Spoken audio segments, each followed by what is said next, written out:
All right, well, we are geeking out on the new schedule that was released today. We know the TV times and dates, at least for the first 3 weeks of the Pac-12 football season. Yogi Roth in LA, Evan Moore, Ashley Adamson with you in our Pac-12 Network studios.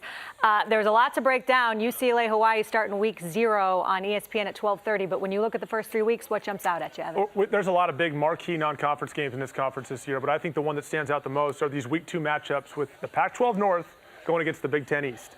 Right? Oregon going to Columbus with Ohio State, and then Washington going to Ann Arbor to play Michigan. These were games that were supposed to happen in 2020 at the other locations. These teams were supposed to be coming to the Pac-12.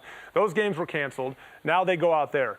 All the conversation around the college football playoff each year is around how conferences fared against one another. These are marquee matchups around the country. Great opportunity for Oregon and that defense to go against a loaded Ohio State team that has some questions at quarterback. Also, Jimmy Lake's Washington Huskies going against a Michigan team that has not lived up to expectations the last couple of years.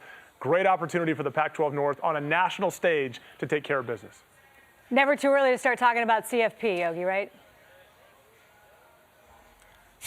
Exactly right. I mean, never too early. You nailed it. Hopefully the CFP expands by the time we see one of these games kicked off. But if they don't, the SEC will, of course, be a part of that dialogue and that conversation, and will be a big part of emphasis.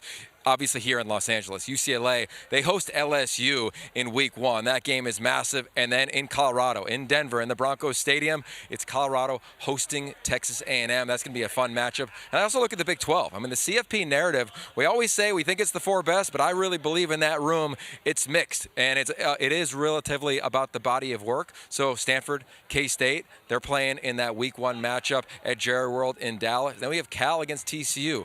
Those games, I think, when we get later into the season, they will have an impact on the narrative of the Pac-12 in the college football playoffs. So those are the ones that I'm looking forward to as well. Well, it is all going to be here before we know it. Looking forward to it for a full recap of the TV times and dates for week 1 through 3 for the football season. Head to pac-12.com. We'll see you soon.